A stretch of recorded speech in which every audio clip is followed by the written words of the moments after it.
ถึงบัญชีเกี่ยวกับการซื้อการใช้ของการบริบริหารเขาจะบันทึกใส่เนาะปกติแล้วนะถ้าเขาซื้อแล้วเอามาใส่เลยเนาะสลากจะจัดเข้าในกลุ่มพวกซื้อบ่ผ่านสาง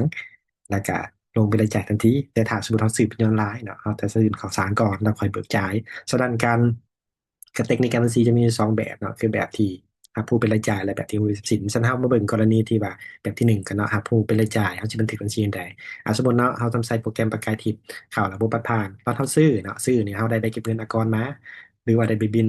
มาเนาะแล้วเขาก็สามารถมาลงไปบินติดนี้เนาะซึ่งวันนี้ในไปบินเขาอาจจะมีเครดิตก็ได้เนาะหรือมีบ่มีเครดิตก็ในตอนจ่ายสดสมมติว่าเขามีเครดิตเนาะเขาเป็นธนาคารค้าประจำเขาก็ลงรายการให้ต่อการซื้ออย่างสมมติว่าเลขที่ในการตั้งซื้อเนาะมันยังไม่เก็บเงินเลขที่ตัวนี้สำคัญเนาะเพื่อว่าเขาต้องได้คีย์ข้อมูลเพราะว่าเวลาเขาเห็นเรื่องอมพเนี่ยมันติดพันกับเรื่องเรื่องการสรุปอากรประจำเดือน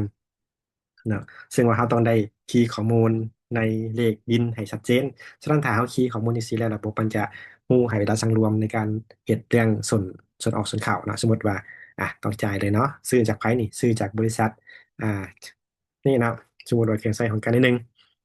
ส่วนเนาะอาจารย์ซื้อจากบริษัทนี้อ่า โอนอมพนี่เนาะจะถือว่าเป็นอมพส่วนข่าวหักบ่ได้นะเพราะอันนี้เป็นเขาสวมใส่เองฉะนั้นการเรียกอมพก็เป็นส่วนสำคัญว่าบินอากรตัวนี้ที่เขาซื้อมานี่เขาสามารถหักได้หรือหักบ่ได้กรณีนี้เป็นเขาสวมใส่เองโดยทั่วไปแล้วมันจะซื้อหักบ่ได้เนาะเป็นเรียกเอาขอนี้ฉะนั้นเขาก็มาเรียกรายการซื้อเครื่องใช้ของการเนาะเครื่องใช้ของการมาเรียกบริหารจำนวนเงินเท่าใดเนื่องจากว่าตัวนี้มีอากรแต่ว่าเนื่องจากหักบ่ได้เขาก็บวกไปเลยเนาะเป็นมูลค่ารวมแม่น4,000,000 อ่า110,000กรณีนี้แม่นกรณีที่เขาซื้อโดยบ่ผ่านศาลเนาะซื้อเหมือนสมใส่เลย4,510,000เหมือนกันเนาะติดตามเหมือนกันซื้อจากห้างสมมุติว่าเครื่องใช้ห้างนี้ซะเนาะห้างเจริญไซสมมุติว่าเขาเลือกห้างนี้ ถือว่ารายการเขาซื้อครบแล้วเนาะเขาก็ทำการบันทึกในกรณีนี้เนี่ยเวลาเราลงรายการซื้อสินค้าแล้วนะระบบมันก็จะลงบัญชีให้อัตโนมัติเนาะฉันเรามาเบิ่งรายการอยู่ในปุ่มบัญชีประจำวันเนาะสมมติว่าเรามาเข้าประจำวันเนาะในเนี่ยในส่วนของรายงานก็จะเห็นว่านี่เนาะบัญชีจะลงให้เรียบร้อยนี่คือซื้อใช้ของกลารเนาะเนี่ยมูลค่าตัวนี้มาให้จดหนี้ให้เรียบร้อยต่อมาสมมติว่าเหมือนเนาะ เฮาจ่ายเนาะจ่ายค่าบริการจ่ายค่าจัดซื้อเนี่ยสำหรับให้ผู้สนองครบถ้วนเนาะครบถ้วนจ่ายค่าบัญชีใดสมมติว่าเฮาโอนเนาะโอนจ่ายผ่านบัญชีการค้าBCL พิมพ์บัญชี EL ใส่เนี่ยเนาะเท่านี้เฮาก็ทำการบันทึกเวลาเฮากดบันทึกแล้วเนาะระบบแล้วก็อนุมัติถ้าเฮาได้จ่ายทันทีระบบก็จะ